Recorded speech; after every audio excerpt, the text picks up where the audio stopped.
Amara n'était pas le genre de femme qui se pliait devant qui que ce soit. Ni devant son mari, ni devant la société, encore moins devant une belle-mère. Sa bouche était comme du piment mélangé à du gingembre. Si tu dis un mot, elle t'en donne 10. Si tu élèves la voix, elle lève une chaise. Elle ne craignait ni homme ni femme. Même le tonnerre avait peur de sa langue. Les gens de sa rue disaient souvent, « Cette femme-là, ne joue pas avec elle, elle n'est pas aussi facile qu'elle en a l'air. » Et c'était vrai. Si des vendeuses bavardaient près d'elle au marché, elle les affrontait sans trembler. « Parle encore de moi et je vais te laver comme un pagne », lançait-elle. Elle ne supportait pas qu'on cherche à la contrôler. Pas son mari, pas son pasteur, surtout pas une belle-mère. Elle disait toujours qu'une belle-mère devait connaître sa place. Elle ne viendra pas commander dans ma maison, jamais. Et elle ajoutait, en fait, si mon mari a encore une mère, que Dieu la prenne avant que je n'entre dans sa maison. Les gens ouvraient grand les yeux en l'entendant dire ça. Mais Amara s'en fichait. Elle avait le feu dans les os et le tonnerre dans la bouche. Elle marchait comme une reine, parlait comme un chef. Et quand elle se mettait en colère, c'était comme si un ouragan rencontrait un volcan. Mais dans sa grande poitrine battait un petit cœur tendre, un cœur qui voulait juste la paix. Elle voulait un homme qui l'aimerait comme l'igname nouvelle, une maison qui sentirait le bouilli chaud du matin, un endroit où son nom serait prononcé avec rire et non avec insulte. Mais la vie de Amara n'était pas douce comme le miel. Sa colère était comme du pétrole. Une petite allumette, et tout explosait. Et à cause de cette colère, les problèmes la suivaient comme son ombre. Elle s'était mariée, non pas une, non pas deux, mais 3 fois. Et les 3 mariages s'étaient brisés comme des assiettes au sol. Son premier mari s'appelait Ebuka. Grand comme un arbre, doux comme une brise du soir, disaient les gens. Mais un jour, ils se disputèrent à propos de la soupe. Juste une histoire de sel. Il dit qu'elle n'avait pas mis assez de sel. Amara se leva lentement comme un lion qui sort de son sommeil. Elle prit une bouteille de malt, la cassa sur sa tête et cria, « Si tu veux du sel, va lécher l'océan. » Le sang coula. Les voisins accoururent. Le mariage se termina cette même semaine. Le deuxième homme s'appelait Sonto. Un homme riche. Il conduisait une grosse voiture. Un jour, son père vint leur rendre visite. Une petite dispute dans la cour. Le père cria, « Ce n'est pas comme ça qu'une femme mariée se comporte. » Avant même qu'il ne s'asseye, Amara fonça à la cuisine, ressortit avec un couteau et dit, « Parle encore, et je vais te couper la langue comme du gombo. » Toute la famille cria, « Elle veut tuer papa. » Ce mariage-là aussi s'acheva dans les larmes. Le 3e mariage finit en feu et en cendres. Un soir, Amara rentra à la maison et surprit son mari en train de chatter avec son ex. Elle ne dit rien. Elle attendit qu'il dorme. Ensuite, elle versa du kérosène autour du salon. Le matin, la maison était en cendres. Les gens se rassemblèrent, bouche ouverte. Le mari sortit en courant, pieds nus, en hurlant. La nouvelle se répandit comme un feu de brousse. Amara se tenait dehors, pagne noué sur la poitrine, disant, « Si le feu ne peut pas brûler les bêtises, alors je deviens la fumée moi-même. » Ce mariage n'avait pas duré un seul mois. On commença à l'appeler Amara la flamme. Les gens disaient, « Cette femme n'a pas besoin de sorcellerie, sa colère seule peut renverser un autel. » Mais Amara n'était pas heureuse. Derrière le feu, les cris, la voix de tonnerre, elle était seule. Elle voulait juste qu'on lui tienne la main quand son corps était fatigué, qu'on la serre fort quand son cœur pleurait. Ce n'était pas une femme méchante. Elle ne savait juste pas comment s'agenouiller. Elle ne voulait pas se battre, elle voulait seulement la paix. Mais la paix lui échappait toujours, comme une poule devant une machette. Loin, dans une autre ville, vivait un homme appelé Kéléchi. Bel homme, visage fin, dents blanches, barbe comme de l'igname fraîche. Âgé de 34 ans. L'argent, il en avait. 2 voitures, une maison grande comme une église. Son entreprise marchait comme le vent. Les gens disaient, il a tout sauf une femme. Chaque dimanche, ses voisins lui demandaient, « Monsieur Kéléchi, c'est quand qu'on va manger le riz ?» Il souriait et faisait un signe de la main. Mais son sourire cachait quelque chose. La vraie raison pour laquelle Kéléchi n'était pas marié, ce n'était pas la malchance. C'était à cause d'une seule femme, Mamashidinma, sa mère. Cette femme, sa bouche était comme une cloche, bruyante et infatigable. Ses yeux, aiguisés comme une aiguille. Sa voix pouvait réveiller une chèvre morte. Ancienne institutrice, mais toujours en train de crier comme dans une salle de classe. Dans le village, on la craignait plus que les serpents. Toujours une Bible dans la main gauche, le tonnerre dans la droite. Chaque matin, elle criait des prières, feu du Saint-Esprit, retour à l'envoyeur, mon fils ne va pas épouser une Jézabel. Même quand Kéléchi était devenu un homme, elle le traitait encore comme un enfant. Elle entrait dans sa chambre sans frapper, fouillait ses tiroirs, sentait ses chemises pour vérifier si une femme l'avait touchée. Quand il amenait une femme à la maison, elle restait dans la cuisine, bras croisés, visage dur comme de la pierre, disant « Qui t'a appris à cuisiner comme ça ? Est-ce un repas ou une punition ?» Kéléchi aimait sa mère, mais cet amour était une prison. Car peu importe la femme qu'il ramenait, Mamashidinma la faisait fuir comme le vent chasse les feuilles mortes. Elle disait « Aucune femme n'est assez bonne pour mon fils. Elles veulent juste son argent et attacher son destin. » Elle le suivait comme une ombre. Même quand il voyageait, elle appelait chaque heure. Kéléchi était fatigué. Sa maison était calme, son lit était froid, mais il n'avait pas de paix. Parce que celle qui devait apporter la paix, sa propre mère, amenait la tempête. Kéléchi marchait doucement, regard paisible. Il avait de l'argent en poche et de la sagesse dans la tête. Après ses études à l'étranger, il était revenu au pays, avait lancé son entreprise, acheté une maison, 2 voitures. Les gens disaient, cet homme est un mari parfait. Puis il rencontra Adaora. Douce comme du pain chaud. Sa voix basse, son sourire comme la rosée du matin. Respectueuse, calme, remplie de paix. Elle travaillait dans un bureau mais quitta son emploi pour aider Kéléchi à la maison. Elle gérait la maison, cuisinait, nettoyait, l'aidait pour ses papiers d'entreprise. Elle faisait tout avec joie. Mais Mamashidinma ne sourit jamais. Dès le premier jour, ses yeux s'étaient rétrécis comme une aiguille. Elle ne s'agenouille pas bien, murmura-t-elle. Adaora sourit à nouveau, mais la vieille détourna le regard. Sa nourriture ne sent pas comme celle d'une vraie femme. Elle a mis trop de sel ou peut-être pas assez d'huile. Peut-être qu'elle utilise des charmes pour retenir mon fils. Je l'observe. Un mois après le mariage, Mamashidinma débarqua à la maison. Je ne me sens pas bien, je veux juste me reposer un peu. Elle vint avec un seul sac, mais le soir, ses affaires étaient déjà dans chaque coin. Son pagne dans la salle de bain, sa Bible sur la table à manger, ses sandales devant la chambre principale. Elle entra dans la cuisine comme chez elle, réarrangea les assiettes, changea de marmite, jeta la sauce d'Adaora, commença la sienne. Avant que les oiseaux ne chantent à l'aube, elle tapait déjà à la porte. Où est mon eau chaude ? Tu dors encore ?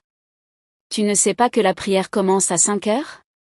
Elle s'asseyait entre Adaora et Kéléchi sur le canapé, prenait la télécommande, changeait de chaîne, riait fort quand Adaora parlait, soupirait quand elle se taisait. Et dès que Kéléchi voyageait pour les affaires, elle dormait dans leur lit, sentait l'oreiller, prenait le contrôle total. Adaora était silencieuse, mais son regard changeait. Son sourire devenait pâle. Ses épaules retombaient. Mais Mamashidinma n'en avait pas fini.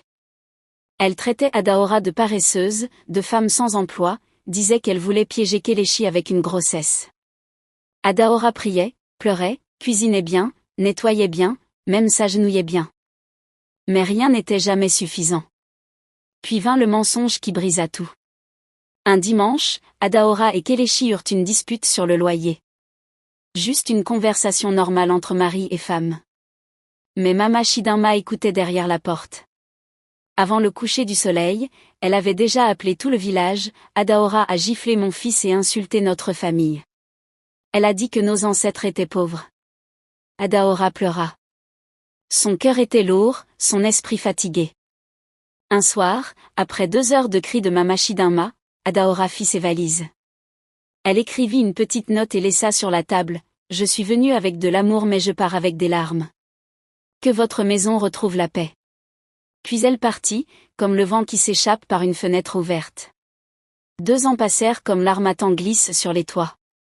Le cœur de Kéléchi était fatigué, mais il voulait encore croire à l'amour. Un jour, lors de l'anniversaire d'un ami, alors que le ciel était clair et que le vent était doux comme un champ de calebasse, il la vit. Elle entra dans la salle comme une reine qui connaissait son trône. Ses pas étaient fermes, ses yeux tranchants, sa voix douce comme la pluie sur un toit en zinc. Elle ne souriait pas beaucoup, mais quand elle le faisait, son sourire pouvait faire fondre la pierre. Kéléchi sentit son cœur taper sa poitrine comme un tambour. Il marcha vers elle, les mots glissaient naturellement entre eux. Ils parlèrent longtemps, ils rirent, et plus ils parlaient, plus Kéléchi savait que cette femme n'était pas comme les autres. Elle avait du feu, mais pas un feu destructeur. Un feu stable, maîtrisé, brillant. Elle lui raconta son travail, comment elle dirigeait sa propre entreprise numérique, comment elle en avait fini avec les hommes sans valeur et les gens sans but. Kéléchi l'écoutait avec attention. Puis il soupira longuement et dit qu'il avait quelque chose à lui avouer. Elle le regarda calmement, prête à entendre. Il se gratta la tête doucement et dit que sa mère était très présente, qu'elle avait brisé ses 2 précédents mariages, qu'elle voulait tout contrôler, et qu'il voulait la paix cette fois. Amara rit, pas fort, mais profondément. Puis elle dit avec un regard brillant, « Alors laisse-moi rencontrer la lionne dans son antre. Je ne suis pas tes ex. Je ne me prosterne pas devant la folie. Si elle amène le feu, moi j'ai mon propre feu. » Kéléchi sourit légèrement, mais une peur naquit en lui, car il savait que 2 feux n'apportent pas la paix. 2 feux font de la fumée, et parfois, la guerre. Le premier jour où Amara mit les pieds dans la cuisine de Kéléchi, elle souriait et attacha son tablier. L'air sentait le piment et l'huile rouge. Elle dansait un peu en remuant la marmite. Mais Mama Shidama se tenait à la porte, bras croisés, yeux durs comme le roc. Elle la fixait comme un aigle observe une poule. Amara ajouta du crèveton. Mama Shidama souffla fort. Amara ajouta du piment. La vieille s'avança. Est-ce un repas ou une punition? Tu veux brûler la langue de quelqu'un? Amara ne répondit pas. Elle remuait juste la marmite plus lentement. Où est la feuille d'arôme? Cette soupe n'a pas d'âme. Mama Shidama goûta avec son doigt, déposa la cuillère avec un bruit sec. Trop d'assaisonnement. Les jeunes filles d'aujourd'hui ne savent plus cuisiner. Amara cligna des yeux, serra plus fort la cuillère, mais garda ses lèvres closes.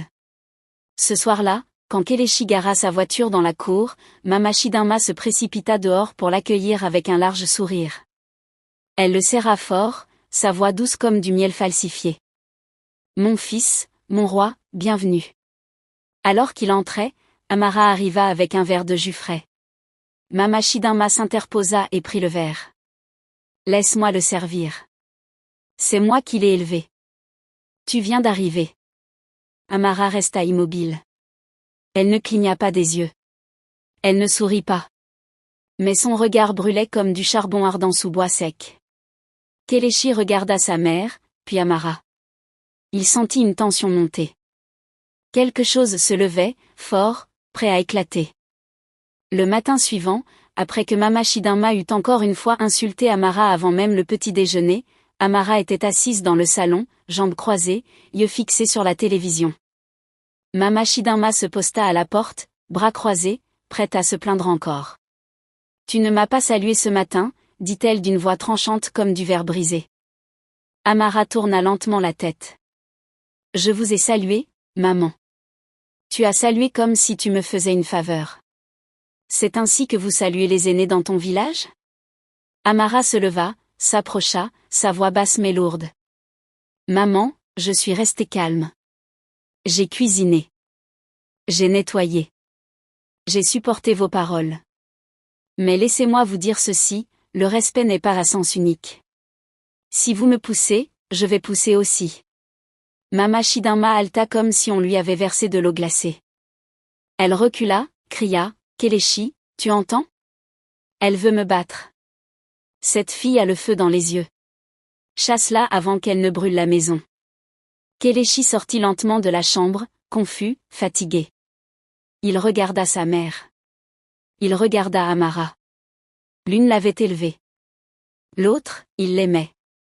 Mais Amara ne bougea pas. Elle ne pleura pas. Elle ne cria pas. Elle resta debout, droite, comme un arbre qui refuse de plier devant le vent. Et à cet instant, Mama-Shidama comprit. Celle-là ne partirait pas. L'après-midi était silencieux. Le soleil brûlait. L'air était sec. Même le ventilateur semblait fatigué. Amara était dans la cuisine, en train de faire bouillir du riz. Mama-Shidama était dans sa chambre, silencieuse comme un serpent caché dans l'herbe. Puis soudain, des cris retentirent. « Mon Dieu! Mon Dieu !» Mama-Shidama surgit dans le salon, tenant son bras. Du sang coulait. Son pagne était taché. Sa voix faisait trembler les murs. 1 heure plus tard, Kelechi rentra du travail. Il ouvrit la porte et vit du sang au sol. Il laissa tomber son sac, le cœur battant. « Que s'est-il passé ?» cria-t-il. Mama-Shidama sortit en courant, pagne défait, larmes aux yeux. Kelechi se tourna vers Amara. « C'est vrai ?» demanda-t-il. Les yeux de Amara étaient rouges. Pas de culpabilité, mais de colère. « Je ne l'ai pas touchée » dit-elle lentement. « Je ne me suis même pas rapprochée d'elle. » Mama-Shidama s'effondra au sol, criant comme si l'enterrement avait commencé. Kelechi était étourdi. Mais quelque chose n'allait pas. Cette histoire ne collait pas. Cette nuit-là, quand tout le monde dormait, il se rappela de la petite caméra installée dans la cuisine après un cambriolage. Il prit son téléphone, ouvrit l'application, rembobina la vidéo, et là, il vit Mama-Shidama, seule, tenant une petite lame, regardant autour d'elle, puis traçant lentement la lame sur son propre bras. Le sang sortit. Elle courut à l'évier, lava la lame, s'essuya les mains, s'assit comme si de rien n'était. Kelechi laissa tomber son téléphone. Sa main tremblait. Le lendemain, il ne dit rien. Il ne cria pas. Il ne pleura pas. Mais ses yeux s'ouvrirent. La femme qu'il appelait maman n'était pas seulement une guerrière de prière. Elle était la guerre elle-même. Un matin, Amara se leva, noua fermement son pagne et dit à Kelechi, « Pas de mariage tant que je n'ai pas rencontré ta famille. Je veux voir d'où tu viens. » Kelechi hocha la tête. « D'accord, on ira au village pour les présentations. » À peine ces mots sortis de sa bouche que Mama-Shidama cria depuis le coin du salon, « Je dois y aller aussi. Ils ne vont pas ensorceler mon fils dans ce village. Je dois être là avec mes prières. » Amara la regarda. Mama-Shidama la regarda aussi. Le feu rencontra le feu. Mais personne ne parla. Alors, les trois préparèrent leurs bagages. Grand sac pour Mama-Shidama. Petit sac de voyage pour Amara. Kelechi, lui, n'emporta qu'une mallette. Ce soir-là, ils montèrent dans le train de nuit. Dès qu'ils montèrent dans le train, Mama-Shidama se précipita pour s'asseoir à côté de Kelechi, sa main agrippant son bras comme une corde serrée. Elle jeta un regard à Amara et esquissa un petit sourire en coin, celui qu'on offre non pas par amabilité mais pour marquer un territoire. Amara la fixa sans ciller, puis s'assit en face d'eux. Elle ne cligna pas des yeux, ne sourit pas. Le silence s'installa entre les trois, un silence épais, tendu, lourd. Ce n'était pas un silence vide, mais un silence chargé de tout ce qui n'avait pas encore été dit. Le train démarra, faisant son bruit familier, chucu chucu chucu chucu, comme un tambour lointain dans la nuit. Chaque fois que Amara ouvrait la bouche pour parler à Kelechi, Mama-Shidama toussait bruyamment. Chaque fois que Kelechi tournait la tête vers Amara avec un sourire, Mama-Shidama serrait son bras et lui demandait s'il avait faim, s'il voulait du thé, s'il avait froid. Amara restait silencieuse, mais ses doigts tordaient discrètement le bord de son pagne, comme une guerrière attachant son armure. La nuit tombait lentement. Les lumières du wagon devinrent tamisées. Mais dans ce petit compartiment, la vraie chaleur venait de l'intérieur. Le feu bouillonnait doucement. Mama-Shidama ouvrit sa glacière, sortit quelques beignets. Elle les tendit à Kelechi avec un sourire doux. « Tiens, mon fils, mange. Ne prends rien de ses mains. On ne sait jamais ce qu'elle a mélangé dedans. » Kelechi toussa. Amara le fixa. Il détourna les yeux. La poitrine de Amara montait et descendait lentement, comme un feu qu'on attise. Elle voulait parler, elle voulait hurler, mais elle se retenait. Elle se tenait tranquille, droite comme un lion assis, regardant la chèvre faire des bêtises. Chaque parole de Mama Chidinma tombait comme une pierre dans l'eau. Je suis peut-être bavarde, disait-elle, mais au moins, ma bouche ne sert pas à mentir ou à ensorceler. L'air dans le compartiment devint lourd, étouffant, chargé comme une marmite prête à déborder. Un souffle de vent passait de temps en temps par la fenêtre, mais il ne suffisait pas à refroidir les esprits. Quelque chose allait arriver. Kéléchi ouvrait la bouche parfois, mais les mots ne sortaient pas. Mama Chidinma se leva, ajusta son pagne et lança d'une voix forte, « J'ai hâte que les anciens voient ce que tu veux faire entrer dans notre famille. Ce n'est pas une épouse, c'est un orage en perruque. » Elle pointa Amara du doigt. « Tu m'as insulté dans ma cuisine, dans ma maison, dans le cœur de mon fils. Mais ce soir, devant tout le monde, tu as dépassé les bornes. » Les doigts de Amara se crispèrent. Kéléchi posa sa main sur son front. Mama Chidinma reprit, plus forte encore, « Tu crois que la beauté, c'est le respect? Tu penses qu'un beau tissu signifie qu'on t'a éduqué? Mon fils, tu regardes? Elle te manipule avec sa fausse douceur. » Une passagère murmura, « Cette femme n'a aucune limite. » Un autre déplaça discrètement son sac, prêt pour n'importe quoi. Amara leva les yeux lentement. Son regard rencontra celui de Mama Chidinma, chaud, coupant, glacé. Mama Chidinma tremblait, non de peur, mais de rage. Ses yeux étaient rouges comme du piment, sa main se leva, les doigts grands ouverts comme une louche. Elle hurla, « Laisse-moi t'apprendre à respecter ta belle-mère aujourd'hui. » Sa paume fendit l'air. Mais Amara bougea rapidement, avec la grâce d'un chat esquivant le feu. Elle évita la gifle, avant même que la main de Mama Chidinma ne retombe, une gifle, sèche, brutale, sonore, partit de la main de Amara et atterrit sur la joue de la vieille femme. Le son claqua dans le wagon comme un fouet sur de la peau tendue. Un bébé au fond du compartiment se mit à pleurer. Une femme plaqua sa main sur sa bouche. Un homme laissa tomber son sachet de noix. Mama Chidinma se figea, sa main toujours en l'air, sa joue rougit comme du charbon en flamme. Elle hurla, « Tu m'as giflé? Moi? Ta belle-mère? » Amara se leva, son pagne tremblant sur ses hanches. « Oui, parce que trop c'est trop. Tu as porté l'insulte comme un sac, mais ce soir, je te le rends. » Mama Chidinma se leva aussi. Ses jambes tremblaient comme un balai dans le vent de l'harmattan. Elle pointa Amara, ses lèvres tremblant, sa voix cassée comme une vieille radio. « Mon fils, tu vois. » Elle a montré son vrai visage. Jézabel. Fille de vipère. Kéléchi resta assis, figé, la bouche ouverte. Mais aucun mot ne sortit. Le train ne s'arrêta pas. Mais à l'intérieur du compartiment, le temps s'était figé. Le silence était total. Même le vent à la fenêtre retenait son souffle. Quelque chose d'encore plus grave se préparait. La chaleur n'était plus physique. C'était le feu dans les cœurs. Amara fit un pas en avant, visage dur comme une pierre à écraser. Sa poitrine battait fort, ses mains tremblaient. Elle attrapa le bras de Mama Chidinma, sa voix forte, ses mots tranchants. « Va gâcher sa vie ailleurs. Pas ici. Pas avec moi. Pas sous ce toit. » Mama Chidinma recula. « Ne me touche pas. Ne me touche pas, sorcière. » Amara ne lâcha pas. La vieille se débattit, tordit son bras. Son pagne glissa un peu. Des passagers se levèrent. Certains criaient, et, doucement. Mais c'était trop tard. La porte du train était entr'ouverte pour laisser entrer un peu d'air frais. Mama Chidinma perdit l'équilibre. Sa sandale glissa. Ses jambes vacillèrent. Son dos bascula du mauvais côté. Un cri. Un seul. Puis whoosh. Son corps s'envola comme un sachet plastique emporté par le vent. Le silence engloutit le compartiment. Les passagers coururent à la fenêtre. Kéléchi se précipita vers la porte, agrippa le bord, mais il n'y avait rien. Rien que la nuit, le vent, et les rails qui défilaient. Le train continuait. Personne ne parlait. Personne ne clignait des yeux. Même Amara restait figée, bras encore tendus, yeux écarquillés comme si elle avait vu un fantôme.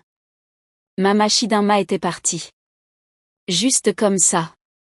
Le train roulait toujours, mais dans cette cabine, la paix, la peur, le choc et le silence étaient montés ensemble. Avant que le train n'atteigne le village, la nouvelle était déjà arrivée, courant plus vite que les roues, portée par des bouches excitées comme des bicyclettes de ragots. Mama Shidama est tombée d'un train en marche. Ils disent que Amara l'a poussée. Non, elle a juste glissé. Elle est morte? Personne ne sait. Les langues bougeaient, les oreilles s'emplissaient, mais les cœurs ne pleuraient pas. Car au village, tout le monde connaissait Mama Shidama. Il connaissait sa bouche, ses manières. Elle était la femme qui avait pourchassé son voisin avec une Bible, celle qui versait l'huile d'onction dans la soupe des gens, celle qui priait le feu sur chaque marié. Quand l'histoire atteignit la place du village, personne ne cria. Ils hochèrent simplement la tête. Un ancien retira son bâton de mastication, s'essuya la bouche et murmura « Parfois, le mal porte un pagne de respect ». Un autre hocha lentement la tête et dit « Cette fille lui a peut-être sauvé la vie, en vérité ». Même les femmes qui avaient l'habitude de mal parler de Amara commencèrent à chuchoter autrement. Au moins, celle-là n'a pas utilisé de charme, dit l'une. Elle a juste eu assez. Le chef du village entendit l'histoire aussi. Il convoqua ses anciens. Ils s'assirent sous le manguier, parlèrent doucement. Aucun ne dit, allons affronter Amara. Aucun ne dit, appelons la police. Aucun ne dit même, désolé. Car au fond, ils savaient tous que Mama Shidama se battait contre la paix depuis trop longtemps. Et cette fois, c'est la paix qui avait riposté. Le train finit par s'arrêter à la petite gare suivante. Les gens descendirent en courant. Certains parlaient encore, d'autres gardaient le silence. Les agents de la gare appelèrent les secours. On alluma des torchers. Les voix crièrent dans la nuit. Vérifiez les buissons. Regardez le long des rails. Peut-être qu'elle est vivante. Après presque 1 kilomètre, ils la trouvèrent. Mama Shidama, couchée au fond d'un buisson. Son pagne déchiré, une jambe tordue comme un vieux balai, une grosse bosse sur la tête, du sang sur le coude, des égratignures partout. Mais elle respirait encore, doucement, comme un vent cherchant à passer par un trou serré. Elle gémit, de l'eau, quelqu'un donne-moi de l'eau. On l'emmena à l'hôpital le plus proche. Les médecins la prirent en charge. Les infirmières nettoyèrent son corps. On lui mit un masque à oxygène, une perfusion dans le bras, un bandage sur la jambe. Elle ne mourut pas. Son corps était brisé, mais sa bouche remuait encore, doucement. Pendant ce temps, à la gare, Amara descendit du train lentement. Ses yeux étaient fatigués. Son pagne était lâche. Elle tenait son petit sac. 2 policiers s'approchèrent d'elle. Pas de bonjour, pas de discours. L'un d'eux sortit une paire de menottes et dit « Vous êtes en état d'arrestation pour tentative de meurtre ». Le métal cliqueta autour de ses poignets. Kelechi resta figé. Les gens crièrent « Ah, elle ne l'a pas poussé !»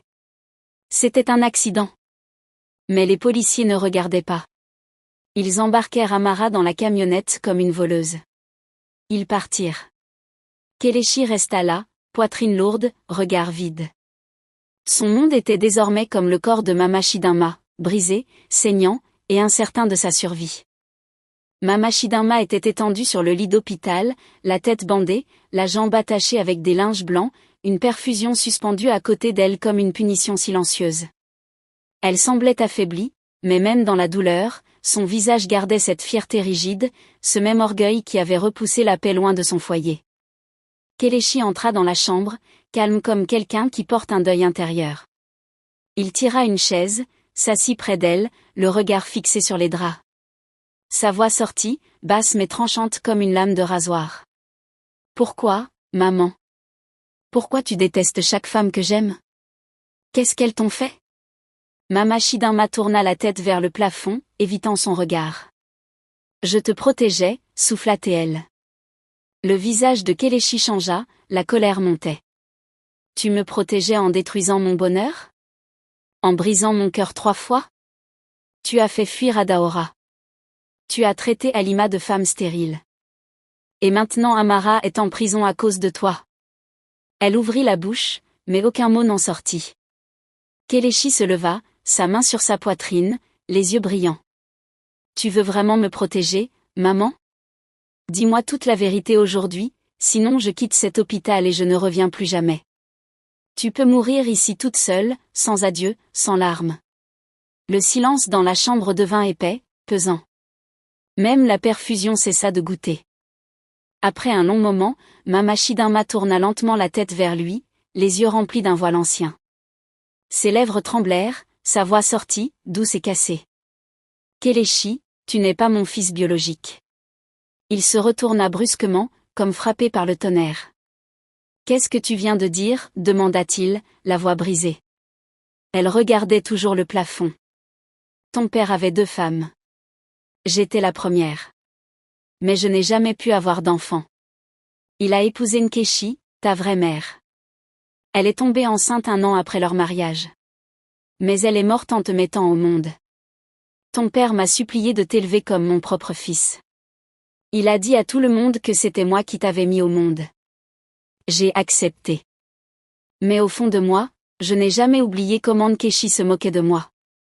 Elle disait que j'étais juste là pour décorer, que c'était elle qui lui avait donné ce que je ne pouvais pas donner. Ces mots sont restés dans mon cœur, comme une plaie qui ne guérit pas qu'Kéléchi ne bougea pas. Elle continua, sa voix tremblante. Chaque fois que tu ramenais une femme, j'entendais sa voix à elle. Je la revoyais dans leurs yeux, dans leur sourire. Je ne pouvais pas m'en empêcher. Kéléchi cligna lentement des yeux. Ses lèvres bougèrent sans produire de son. Tout ce qu'il croyait, tout ce qu'il pensait connaître s'effondrait comme un vieux mur. La femme qu'il appelait mère, celle pour qui il avait tout sacrifié, portait une rancune vieille de plusieurs décennies, et elle l'avait déposée dans sa vie comme du poison dans une marmite. Il se leva lentement, le cœur lourd comme un sac de sable mouillé. Donc toute cette souffrance, tous ces foyers brisés, c'était à cause d'une parole qu'elle t'a dite avant de mourir? Elle hocha la tête en silence. Il resta immobile, la gorge serrée. Puis il déclara froidement, « Tu ne les as pas détruites, maman. Tu m'as détruit, moi. » Il sortit de la pièce. Ses pas résonnaient dans le couloir comme ceux d'un homme qui quitte une partie de lui-même derrière lui. À la station de police, les agents avaient enfin obtenu la vidéo de la caméra de la cuisine. Ils la regardèrent attentivement. Ils virent Mama Chidinma seule, tenant une lame, se regardant autour, puis traçant lentement la lame sur son bras. Le sang coula. Elle se précipita au lavabo, lava l'arme, s'essuya les mains, puis s'assit tranquillement. Plus tard, ils vérifièrent les caméras du train. Aucun geste brusque, aucune poussée. Juste une altercation, une confusion, puis un faux pas. Ils revirent la scène encore et encore. C'était clair. Amara n'avait pas tenté de tuer qui que ce soit. Elle n'avait pas poussé. Elle avait juste réagi à des années d'humiliation. L'affaire fut classée. Le lendemain matin, Amara sortit de la cellule. Ses yeux étaient gonflés, sa voix fatiguée. Mais son esprit tenait toujours debout. Kéléchi l'attendait dehors. Il ne dit pas grand-chose. Il prit simplement sa main. Et ce petit geste disait tout. Il retourna plus tard à l'hôpital, régla toutes les factures, acheta les médicaments, paya pour le fauteuil roulant et le transport. Mais quand il entra dans la chambre, son regard était glacial.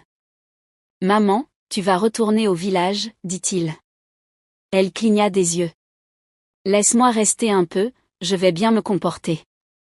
Je veux juste bénir votre maison quand vous vous marierez. » Il secoua la tête. « Non. Tu as déjà assez maudit cette maison. Tu as mis du piment dans ma paix. Tu as brûlé mon cœur comme charbon. Il n'y a plus de place pour toi. Ni dans ma maison, ni dans mon futur. » Elle commença à pleurer. « Kéléchi, je t'ai élevé. Je t'ai porté. » Il détourna le regard. « Et tu m'as brisé, morceau par morceau. » Il appela son oncle, organisa le transport, dit au chauffeur, « Dépose-la devant l'ancienne concession. Si elle essaie de revenir, n'ouvre pas la porte. » Il envoya aussi un message à toute la famille, que personne ne la ramène chez moi. Ni pour une naissance, ni pour un anniversaire, ni même pour son enterrement. Elle n'est plus la bienvenue. Et c'est ainsi que Mama Chidinma quitta la ville. Dans un van, avec un pagne, une canne, et l'ombre de ses propres erreurs. 3 lunes passèrent comme une brise paresseuse. Pas de bruit, pas de drame, pas de danse de village. Kéléchi et Amara portèrent des habits simples, invitèrent quelques amis, juste des alliances, des sourires, et un peu de riz. Le pasteur déclara, « Que cette maison connaisse la paix. » Amara répondit, « Amen. » Et cette fois, elle le disait du fond de son cœur. Aucun ancien ne vint. Aucune réunion de famille ne fut convoquée. Ils n'attendirent pas l'autorisation. Ils voulaient juste la paix. Et enfin, ils l'eurent. Au village, Mama Chidinma restait assise dans sa vieille chambre. Sa jambe toujours tordue, sa tête encore marquée. Sa voix était devenue basse, comme un générateur qui a manqué de carburant. Un seul cousin venait parfois balayer, préparer une petite soupe, déposer les médicaments. Personne ne la visitait. Personne n'appelait. Personne ne mentionnait son nom dans la maison de Kéléchi. Même pendant les prières, son nom était sauté comme un verset gênant. La femme qui hurlait chaque matin, maintenant regardait le silence comme si c'était une punition. Peut-être que ça l'était. Parce que le silence, quand personne n'écoute plus, est plus bruyant que tous les cris du monde. Le poison lent qu'elle avait cultivé dans son cœur avait fini par détruire tout ce qu'elle disait vouloir protéger. La paix qu'elle combattait était celle qu'elle n'avait jamais su créer. Amara, elle, avait trouvé ce qu'elle cherchait, non pas dans un grand mariage ou dans des éloges bruyants, mais dans un foyer où l'amour n'avait plus besoin de se battre pour exister. Kéléchi avait trouvé la vérité. Elle l'avait brisée, mais elle avait aussi ouvert ses yeux. Mama Chidinma, elle, n'avait trouvé que le silence. Le genre de silence qui ne guérit pas, mais qui rappelle ce qu'on a perdu à force de vouloir tout contrôler. Le soleil brillait doucement sur la terrasse de leur maison simple mais paisible, et dans cette chaleur légère, Kéléchi et Amara vivaient désormais loin du bruit, loin des batailles, loin des regards pesants. Leur maison n'était pas grande, mais elle était pleine de calme. Les murs respiraient la sérénité, le sol vibrait de rires doux, les fenêtres laissaient entrer la lumière d'une paix retrouvée. Amara préparait souvent son petit pot de bouillie pendant que Kéléchi lisait à haute voix les journaux, et dans ses gestes simples se tissait une intimité que ni le passé, ni la douleur, ni la colère n'avaient réussi à détruire. Il ne portait plus les masques d'autrefois, il n'attendait plus l'approbation de quiconque, et surtout, il ne craignait plus les ombres. Amara n'avait plus besoin de hurler pour exister, elle n'avait plus besoin de frapper pour être entendue. Son feu intérieur était toujours là, mais il brûlait pour réchauffer, plus pour consumer. Elle riait maintenant avec le cœur, elle dormait sans cauchemar, elle aimait sans se cacher. Kéléchi, lui, regardait Amara comme un homme regarde une rivière après des années de sécheresse. Il savait ce qu'il avait failli perdre. Il savait ce que ça coûtait de se libérer d'un amour empoisonné par le contrôle. Il travaillait toujours dans son entreprise, mais il rentrait tôt désormais. Il rentrait à la maison comme on revient à un sanctuaire. Personne ne frappait à leur porte sans être invité, personne ne levait la voix dans leur salon, personne ne disait comment ils devaient aimer. Ils avaient dressé une barrière invisible autour d'eux, faite de douleurs surmontées, de vérités acceptées, et de promesses tenues. De son côté, au village, Mama Chidinma vieillissait plus vite que les saisons. Son regard s'était terni, sa voix s'était tue, son cœur battait au rythme d'un regret ancien. Elle passait de longues heures assise sur un banc en bois, devant la porte de la vieille maison familiale. Elle regardait le vent balayer la poussière, les enfants courir dans la rue, les femmes revenir du marché avec leurs paniers pleins. Mais personne ne s'arrêtait devant elle. Personne ne la saluait avec chaleur. Les voisins passaient, silencieux, indifférents.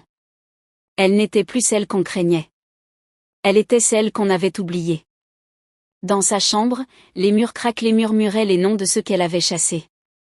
Adaora, douce comme une colombe, Alima, forte comme un rocher, et maintenant Amara, feu dompté mais toujours brûlant. Elle se parlait à elle-même, répétait les mêmes phrases, comme si les mots pouvaient réécrire l'histoire. Elle disait parfois qu'elle avait tout fait par amour, mais même sa propre voix ne semblait plus y croire. Un jour, une cousine éloignée lui apporta un petit bol de soupe. Elle le posa sans un mot, sans un sourire, puis repartit. Mama Chidinma la regarda s'éloigner, son cœur serré. Elle voulut l'appeler, mais sa voix se perdit dans sa gorge. C'était ça, le silence. Pas celui des nuits tranquilles, mais celui des âmes qu'on ne veut plus entendre. À la maison de Kéléchi, la vie avançait doucement. Les jours étaient pleins de projets simples, de repas partagés, de balades dans le quartier. Un jour, Amara s'assit près de lui, la main sur son bras. Elle le regarda longtemps avant de parler. « Merci de ne pas m'avoir abandonné, dit-elle. Merci d'avoir vu au-delà de mes colères, au-delà de mes blessures. » Kéléchi la prit dans ses bras. « Tu m'as sauvé, murmura-t-il. Tu as mis le feu à mes chaînes, pas à ma vie. » Et ensemble, ils continuèrent à bâtir leur monde. Ils n'étaient pas parfaits. Parfois les souvenirs revenaient, parfois les cicatrices grattaient encore, parfois les silences étaient lourds. Mais ils savaient comment revenir l'un vers l'autre. Ils savaient comment choisir la paix. Un matin, alors que le soleil entrait doucement par la fenêtre, Amara caressa son ventre et ferma les yeux. Elle sentait quelque chose de nouveau grandir en elle. Pas seulement une vie, mais une autre chance. Une promesse. Kéléchi entra dans la pièce, vit son sourire silencieux et comprit. Il ne dit rien. Il s'agenouilla et posa doucement la tête sur son ventre. Plus tard, ils ne firent pas de grandes annonces. Ils ne crièrent pas leur joie, ils vécurent chaque instant comme une prière silencieuse. Quand le bébé naquit, ce fut dans la lumière douce d'un matin calme, dans une clinique discrète, avec une sage-femme qui fredonnait des chants anciens. Un garçon. Teint foncé, yeux curieux, sourire paisible. Ils l'appelèrent Chibuike. Dieu est ma force. Il grandit dans un foyer sans cri, sans jugement, sans gifle ni poison. Il grandit dans un espace où l'amour n'avait pas besoin de permission. Un jour, assis dans la cour, Kéléchi tenait son fils sur les genoux. Il regarda Amara qui arrosait les plantes. Tu crois qu'un jour, il posera des questions sur sa grand-mère ? Amara s'arrêta, leva les yeux. Peut-être. Et que dirons-nous ? Kéléchi regarda l'horizon. Nous lui dirons la vérité, mais avec douceur. Nous lui dirons qu'elle n'a pas su aimer de la bonne façon, mais que nous avons appris à faire mieux. Elle hocha la tête. Puis elle retourna à ses fleurs. Elle plantait quelque chose de nouveau. Pas seulement des feuilles, mais des racines. Racines d'un avenir meilleur. Mama Chidinma, elle, restait assise, les yeux perdus dans le passé. Elle avait voulu être indispensable, mais elle était devenue invisible. Elle avait voulu protéger, mais elle avait détruit. Elle avait crié pour être respectée, mais c'était le silence qui l'avait enfin couverte. Personne ne parlait d'elle. Personne ne l'attendait. Même à l'église, quand on énumérait les mères à bénir, son nom ne sortait plus. Elle avait été le feu qui brûlait la maison au lieu d'y réchauffer. Elle avait porté l'amertume comme une médaille, mais elle en payait maintenant le prix. Les gens passaient devant sa maison, et leurs enfants demandaient « Qui vit là ?» Et les parents répondaient « Une femme qui a crié jusqu'à ce que plus personne ne veuille l'entendre. » Leçon douce et cruelle. Parce que l'amertume est comme un poison lent. Elle ne tue pas tout de suite. Elle attend. Elle se cache. Elle grandit. Mama Chidinma avait arrosé ce poison chaque jour. Et au lieu de récolter la loyauté, elle avait semé la solitude. Elle croyait protéger son fils, mais elle brûlait son futur. Elle chassait l'amour, elle repoussait la paix, elle embrassait la colère comme une couverture. Elle avait oublié que toutes les blessures ne viennent pas des étrangers. Certaines naissent dans la même cuisine où l'on mange ensemble. Le foyer de Kéléchi était désormais fort, non parce qu'il était parfait, mais parce qu'il était vrai. Il ne reposait pas sur les traditions toxiques, mais sur le respect mutuel. Il n'était pas protégé par des cris, mais par des choix. Et dans ce foyer, Amara avait trouvé ce qu'elle n'avait jamais eu, un amour qui ne lui demandait pas de s'éteindre pour exister. Elle pouvait être forte et douce. Elle pouvait être feu et paix. Kéléchi, lui, avait compris que le sang ne fait pas toujours la famille. Ce qui fait la famille, c'est l'amour qu'on décide de garder. C'est le pardon qu'on choisit, même quand les cicatrices sont encore fraîches. Et ensemble, ils avaient choisi d'écrire une nouvelle histoire. Une histoire sans poison. Une histoire avec des limites saines, avec des silences pleins de paix, avec des mots qui guérissent. Mama Chidinma avait trouvé le silence. Mais pas celui du repos. Celui qu'on reçoit quand plus personne n'écoute. Celui qu'on sème soi-même, graine par graine, jusqu'à être entouré par le vide. L'histoire de Kéléchi et Amara est un calebasse pleine de leçons. L'amour sans limite n'est pas de l'amour. Et une famille sans respect n'est pas un foyer. Cette histoire n'est pas celle d'une victoire. C'est celle d'une renaissance. Et parfois, pour renaître, il faut que le feu passe, que les cendres se posent, et que la paix prenne enfin racine. Si tu as appris quelque chose de cette histoire, garde-le dans ton cœur. Et si tu as aimé ce conte, n'oublie pas de le partager, d'en parler, et de t'abonner pour d'autres histoires aussi fortes, aussi vraies, aussi africaines que celle-ci. Merci. Si cette histoire t'a touché, ému, fait réfléchir ou simplement captivé, alors ne pars pas sans laisser ta trace. Abonne-toi dès maintenant à cette chaîne pour ne rater aucune de nos prochaines histoires, aussi profondes, aussi vraies, aussi africaines. Clique sur le bouton « S'abonner », active la cloche de notification, et rejoins notre grande famille d'auditeurs passionnés. Laisse un commentaire pour dire ce que tu as appris, ce qui t'a marqué, ou ce que tu ressens. Et surtout, partage cette vidéo autour de toi. Parce que chaque histoire que nous racontons est une lumière dans l'obscurité, un miroir pour nos vies, et une voix pour nos vérités. Merci de faire partie du voyage. À très bientôt pour une nouvelle chronique.